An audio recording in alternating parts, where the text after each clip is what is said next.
mga kabibig, welcome back sa Limbangong YouTube channel. Ito ang pinakamaingay ng YouTuber sa balat ng YouTube.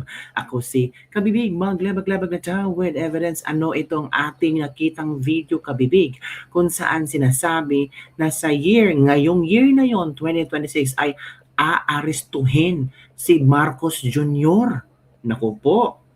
Tapos, sabi na prediction ito, pero itong taong nag-predict ay mostly sa kanyang mga predictionist, mga kabibig, nagkatotoo, mga kabibig. Knowing na ang trust rating ni BBM ngayon ay negative na. Paniniwala ng mga Pinoy kay BBM talagang negative na. Parang, ewan ko, konting-konti na lang. Ewan ko kung may natira pa ba, mga kabibig. Kaya manood tayo ng isang video kung saan makikita natin at i-explain ng psychic na ito ang posibilidad or, naku po, divine prophecy na aarestuhin si Bongbong Marcos. Sa anong rason? Sa year 2026? So, posibleng yung mga prediction ng ibang mga psychic na si BP Sara ay uupong presidente sa 2026 ay mangyayari, mga kabibig.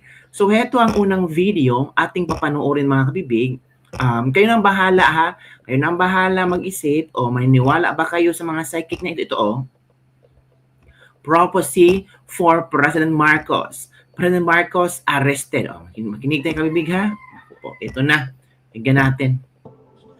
I saw something that was very shocking for President Marcos. I saw it yesterday. Ooh. And immediately I saw it, I typed that I saw something about President Marcos in the spiritual realm.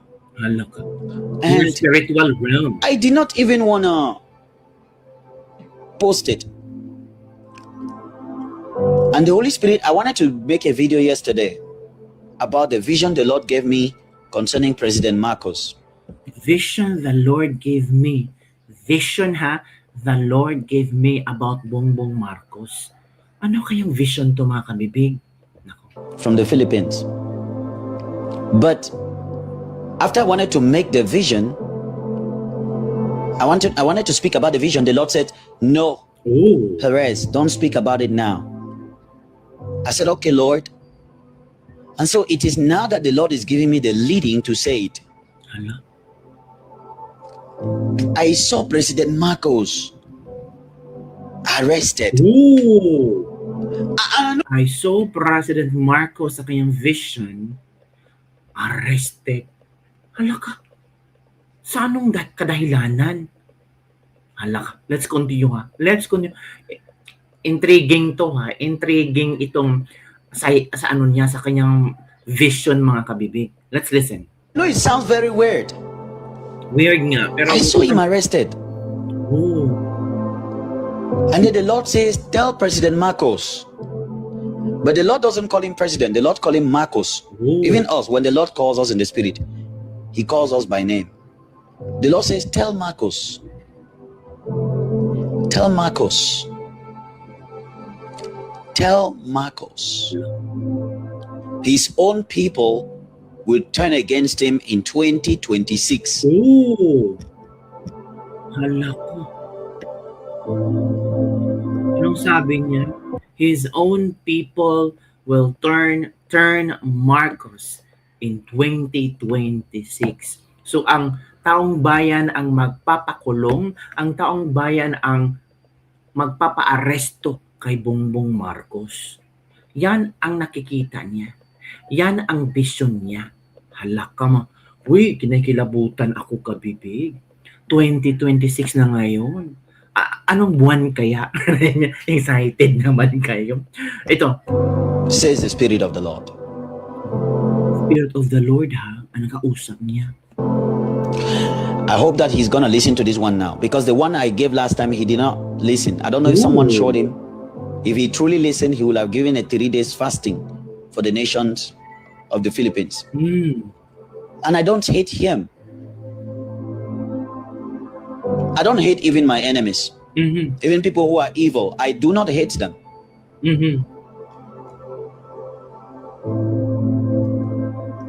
Even President Marcos, all I'm praying is for him to be saved. I don't want anybody to go to hell. Hala. But I know my prophecy may make no sense to you. But later in 2026, if you guys are not careful, you guys may see it happening. Hala. I saw President Marcos arrested. Hala. I was like, what is going on? I saw handcuffs on him. That's how I saw it in the vision. Handcuff. I saw handcuffs on him. And then when I saw that, I said, Lord, is this a literal arrest? The Lord just answered me by saying, tell Marcos, his own people will turn against him, Oh. says the Spirit of the Lord. That's all I saw. I'm not going to explain more from here. Hala. But if he hears this message, he's going to understand. I saw him arrested. I'm very serious. Serious. I saw him arrested. Serious ka, bibig ko. I saw him. Hala, I saw him arrested. Nakita sa kanyang mata, sa kanyang spiritual realm na aarestuhin si Bongbong Marcos. Tatradurin si Bongbong Marcos ng kanyang mga tao. Hala, tayo pa ang magtatraidor kay Bongbong Marcos. Siya yung traidor, mga kabibig. Siya yung budolero, mga kabibig. Pero, ano kaya ang reaction ng mga... Basahin natin ang reaction ng mga netizen, be? Sanahay natin, be? Prophecy, power, prayer is powerful. Sabi mga netizen. Ito pa. Hi, not true. Marcos is an instrument of God. God is with Marcos always. Oh, instrument daw si Marcos. Tanging ang Diyos lang ang nakakita ng kanyang mga ginagawa. Kung talaga ang siya ang mastermind, bahala na ang Diyos sa kanya. So many love our president. He's the one who cares for his country. If someone betrayed him, just like his father, and some people of the Philippines loves money, just put him in down. Money is the root of all evil. But we are praying our beloved president that God covered him by his precious blood and protect him as well as also our country. May God bless our president and God bless the Philippines. O yan ha. Hintayin natin yung sinabi niya, sana all totoo yan. Tapos na ang maliligayang araw ni BBM pati asawa. In Jesus' name, this prophecy will happen as soon as possible. Amen. Halaka. Wala tayong magagawa kung mangyari ang bagay na pananaw na ibigay sa kanya ng Lord God. Well, that's good news to us Filipinos. So yun kabibig, yun ang tawag dito, propesya. Nakikita daw niya na tawag dito, makukulong, aarestuhin si Bongbong Marcos. And speaking of aarestuhin si Bongbong Marcos, marami kasi ang nawala ng gana kay Bongbong Marcos.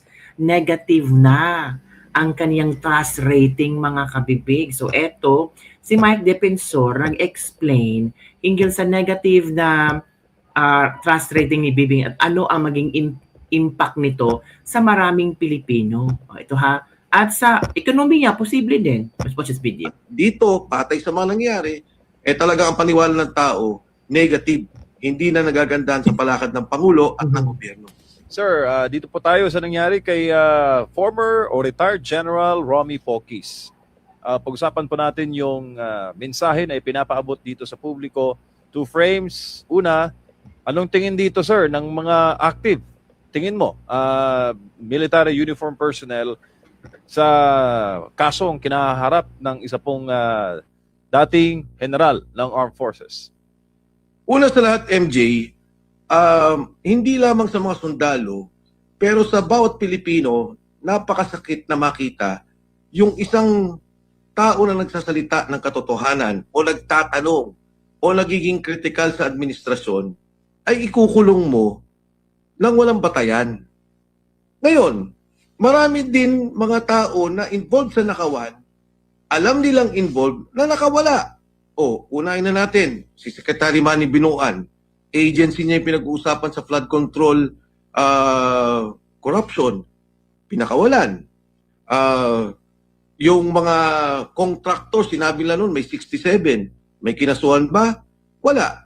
May mga kasama sila, Executive Secretary Bersamin, itinuro ni Yusek Bernardo, itinuro si Secretary Amina Pangandaman, nasaan? Nasa laya, walang kaso. 'Di ba? Ito yung mga yung mga halimbawa na kung bakit nagagalit yung tao. Itong tao na nagiging critical, nagtatanong, nagsasalita, kini-question yung mga nangyayari, ang inyong kakasuhan at pupusasan nyo. Ngayon, pagdating naman sa mga sundalo, ako kahit hindi sundalo, naramdaman ko to, bakit gagawin mo sa isang general yun na nagserbisyo sa gobyerno, nagsakripisyo, nagbigay ng magandang serbisyo sa ating bansa, tapos nagsasalita lang at nagtatanong, sabihin mo na nga, na critical siya sa gobyerno, sinasabi niya, magnanakaw ang mga nasa gobyerno.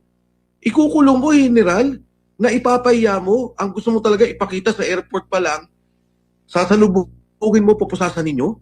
Hindi ako andun na, para bang, bakit gagawin sa isang tao yun? Di ba kung ito'y general, okay, meron ka ng warrant of arrest. Ano ba naman sabihin nila, sige sir, umuwi kayo, pagkagaling nyo sa biyahe, ayusin nyo lang yung pamilya nyo, iuwi ninyo, at pumunta na kayo sa korte para mag-bail. Ito hindi eh. Talagang sasalubungin sa airport na parang akala mo wanted. Akala mo ang laki ng kasalanan sa bansa. Eh wala namang ginawa yung taong yan, kundi magsalita nga sa korupsyon.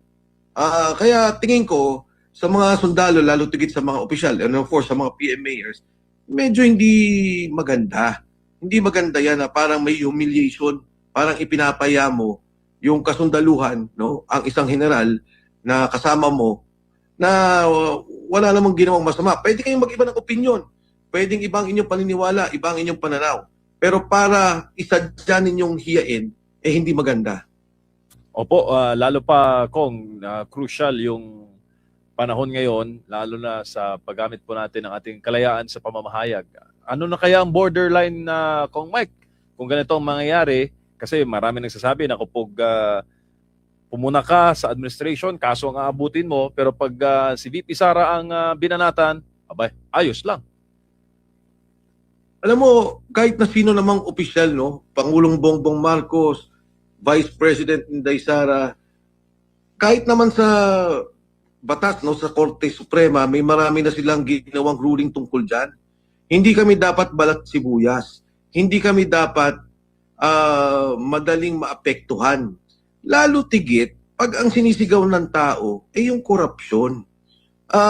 Itong inaano nila na magsasalita ka ng resign, eh kailangan talaga illegal sedition at saka rebellion, inciting to sedition and inciting to rebellion. Ikalukuhan yan. In fact, pwede mo sabihin na dapat patalsikin ng Pangulo. Hindi as long as wala kang sinasabing manggulo, gumamit ng armas, gumamit ng karahasan para dun sa pinaglalaban mo, walang problema yan. At saka yung BBM resign na sinasabi, sa kanya yun eh. Di ba sinasabi mo mag-resign ka na? Kung ayaw niya mag-resign, kanyang pananaw yun. Di ba hindi naman yung parang sinabi mo na na ibagsak yan na patalsikin mo na gamitan mo ng karahasan na mag-armas tayo, yan masama yan. Pero hanggat ang tao nagsasalita ng malaya na ang sinasabi niya hindi maganda ang ginagawa ng Pangulo, nakakasama sa ating bansa, sa kinabukasan ng ating mga kabataan, ang korupsyon na nangyari kasama siya at sa aking pananaw, dapat siya mag-resign para naman mabalik ang katahimikan sa ating bansa, maiayos natin muli, magkaroon tayo ng pagbabago na matagal na nating pinaglalaban at hinihingi. Kaso nga nangyari, imbis na magbago na ikabuti, yung pagbabago naging pasama ng pasama. Wala kang maririnig magmula sa kung sino-sino mga politiko na magsasabi Correct. na maganda ang nangyari sa administrasyon. Diba? Correct. Sinasabi nila, ito ang pinakamasamang budget na nakita nila. At nakita naman natin sa mga survey, talagang galit ang mga tao. Luzon, Visayas, Mindanao. Ngayon may lumabas na naman na survey sa kabinete. Negative 27 na ang kabinete. Negative 27. If I'm not mistaken, 51 ang galit. 27 lang ang parang I'm sorry, hindi ko alam masyado yung figures, but negative 27 ang final na pananaw ng taong bayan sa nangyari. Yung lumabas naman kay Pangulong Bongbong Marcos, di ba, ng una, negative 3. Tapos nitong kailan ba, MJ, negative 18 ba ang lumalabas? Galit talaga tao. Ito yung, kasi hindi mo na pwedeng lukoy ng taong bayan. Galit. Nalalaman lang yung nangyari, naririnig nila dito sa inyong programa, lalo tigit, no? Yung ginagawa ninyo, MJ at Mar, na talagang natututunan ng mga tao yung mga issue at nakikita nila kung ano talaga nangyari sa bansa. Hindi naman nila tayo kailangan paniwalaan, pero pagkinggan nila lahat at tingnan nila, suriin nila mabuti kung tama o mali ang sinasabi ng mga tao. At dito, patay sa mga nangyari, talaga ang paniwala ng tao, negative. Hindi na nagagandahan sa palakad ng Pangulo at ng gobyerno. At dito, patay sa mga nangyari, talaga ang paniwala ng tao, negative. Hindi na Yun mga kabibig ha. So ito naman ang komento ng ating mga netizen. Basta SMNI Kibuloy Network, negative lagi, balita niyan sa Pangulo. Sino ang ayaw? Kayo lang naman kami, gusto namin si BBM. Ito pa. Kayo makipagtulungan na lang para lalong maging maayos ang bansa. Puro kay Batikos, walang maidudulot na maganda yun. Sino ang nagsabi na ayaw kay Pangulo? Kayo lang ang nagsabi, pero mas maraming mahirap na gusto kay BBM mabait at may respeto kahit kurap. Kahit kurap ha, wala namang nakaupo sa na hindi kurap. Okay lang sa kanila, basta si BBM mabait at kahit kurap. Diyos ko, Mio. So yun lang po mga kabibig ang ating Lebak-Lebak for today. Ano ang iyong opinion dito mga kabibig? Na tila yata marami ang mga Pilipino na gusto si BBM kahit kurap. Pero ang paniniwala ng mga Pinoy, based sa mga surveys, negative talaga si BBM. At maniniwala ba kayo sa prediction na si BBM ay aarestuhin sa 2026? Nako mga kabibig, delikado yan. Maraming iiyak niyan. Maraming pupunta. Saan ka siya ikukulong? Sa ano kaya? Saan kaya? No? Baka may maraming magrarally o di kaya ano ba kung ano yung ginawa ng mga DDS kay Pangulong Duterte na binibisita sa ICC, baka gagawin din nila. Alam niyo naman, di ba mga bibig? So yun lang po mga bibig ang ating Lebak-Lebak for them. Disclaimer lang, lahat na ito ay reaction at opinion sa mga latest news sa Pilipinas ngayon. Yun lang. Bye everyone. See you next time.